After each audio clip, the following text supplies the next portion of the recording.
This is John for the Everyday Fan. Today I have the pleasure of talking softball, and man, I love softball, with new DePaul softball coach Liz Jagielski. How are you?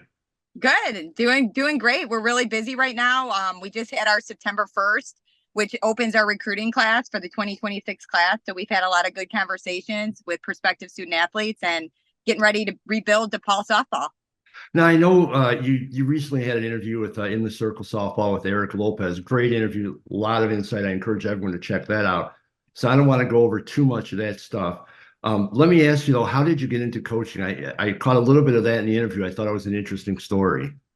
Yeah, so after college, I didn't want to stop playing, and that time that was the first year that they started up the pro fast pitch. So I was drafted to Arizona, then traded to Texas, and played in Texas for a year. And the job opened up at DePaul during that time period because the head coach now at Wisconsin, Yvette Healy, um, moved on, and she went to Loyola, and it opened up a spot for me to take that job. So I interviewed and kind of did the same thing I did with this job and called Eugene and I said, please let me come back. Please let me coach.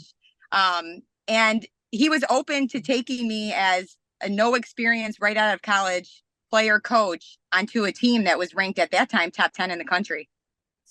And when did you start thinking about coaching? Did you think about it when you were playing still at DePaul? I coached the Bandits, the first ever Bandits team with Bill Conroy in the Chicagoland area. I started coaching in college. So I loved it. We had super competitive athletes and the sport kept on building. And when that opportunity arose, I was like, I have to grab this. I want to change kids' lives. I love the sport. I love the competitiveness, and it helps me. It takes the best part of me out when I'm coaching. I actually prefer coaching over playing, which is Really? crazy. Yeah. That's an interesting take. hmm So now you're newly into the job. I think you've been on it a couple months.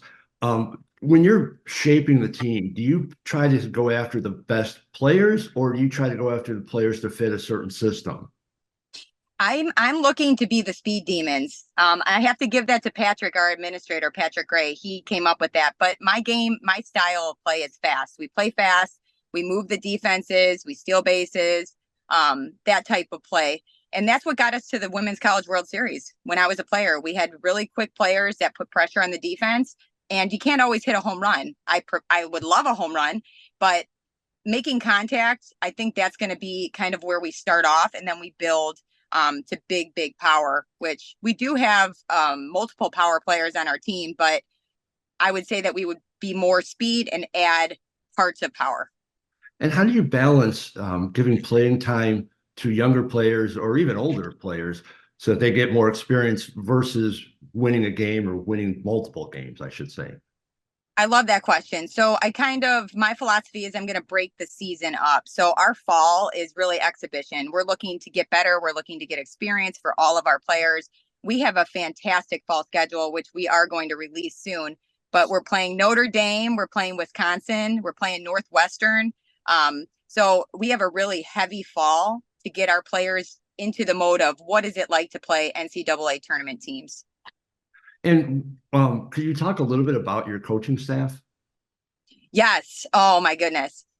Christina Sutcliffe is coming on. She's my associate head coach. She was the head coach at Northern Illinois for, I believe, 25 years.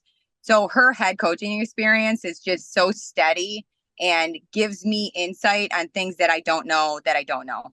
So she's been a good friend for many years. So I'm going to rely heavily on her to give me insights on things that I may not think about prior to them happening in game. Abby Ramirez, she, as you know, Athletes Unlimited superstar, is from the Chicagoland area, great at recruiting, awesome with player development. She's going to handle our hitting, and Christina Sutcliffe will handle our pitching, and I'm going to be running the defenses and calling the offense at third base. That sounds like great staff. I mean, I've known Abby. Well, I followed her career way back in Michigan. I know Yes. you. I from that interview, I know that she was a student of yours hitting wise as a Yes. youngster. Abby was. We love Abby. Abby was played for the Bandits many years. Played for Athletes Unlimited. I can't speak highly enough of Abby. She's fantastic. Let me ask you a little bit about just off topic, a little bit about Athletes Unlimited. That's a different style of softball. It's points based, although next year there's going to be two leagues, one regular and one points based. What were your thoughts on the points based play like that? I love rewards for success. I think that's a something that motivates players, especially competitive players. I think it's a way that players in a failing game can have somewhat control over their outcomes. So if you get a point for a certain thing that you did well, it helps you with your mindset to stay positive. And it's competitive within the process, so fans love to follow it. And at the heart, it's really just softball. I mean, Right. it's still a game. It's still the same elite athletes. When you're coaching a player, do you see anything in that player like potential as either a pro or as a coach down the line? I think you do sense those types of things that you try to like encourage those type of questions as they develop. Say, hey, what do you think about coaching this team? You try to get them into like internship level coaching where they can do it during the summer and travel, or if they can set up lessons for extra income. As a coach, I try to encourage that when I see those talents in players. And is there anything you like? Do you actually help them make connections to GoPro? Because now there's a lot more leagues. There's AU, they have two leagues. I know there's women's pro softball. Like I think there's others. There's overseas. Do you start making connections for them? Like, how does that process work? I think a lot of those connections are just like word of mouth. So you have people that talk to so and so. I mean, the people that are drafting as well, they follow the stats, they follow what type of competition these players are playing in college, and they are looking really, for position specific players. So if they have returners, you're only looking for a certain number of players or positions to fill. So it's not always that you're not super talented to move on into the pro league. It's maybe, they're not looking for that specific position in your class, just like recruiting into college. Okay. Now, this is going to take a little leap of imagination. Imagine that I'm a young female softball player who is uncommitted at this point. Give me a short version of your sales pitch for DePaul.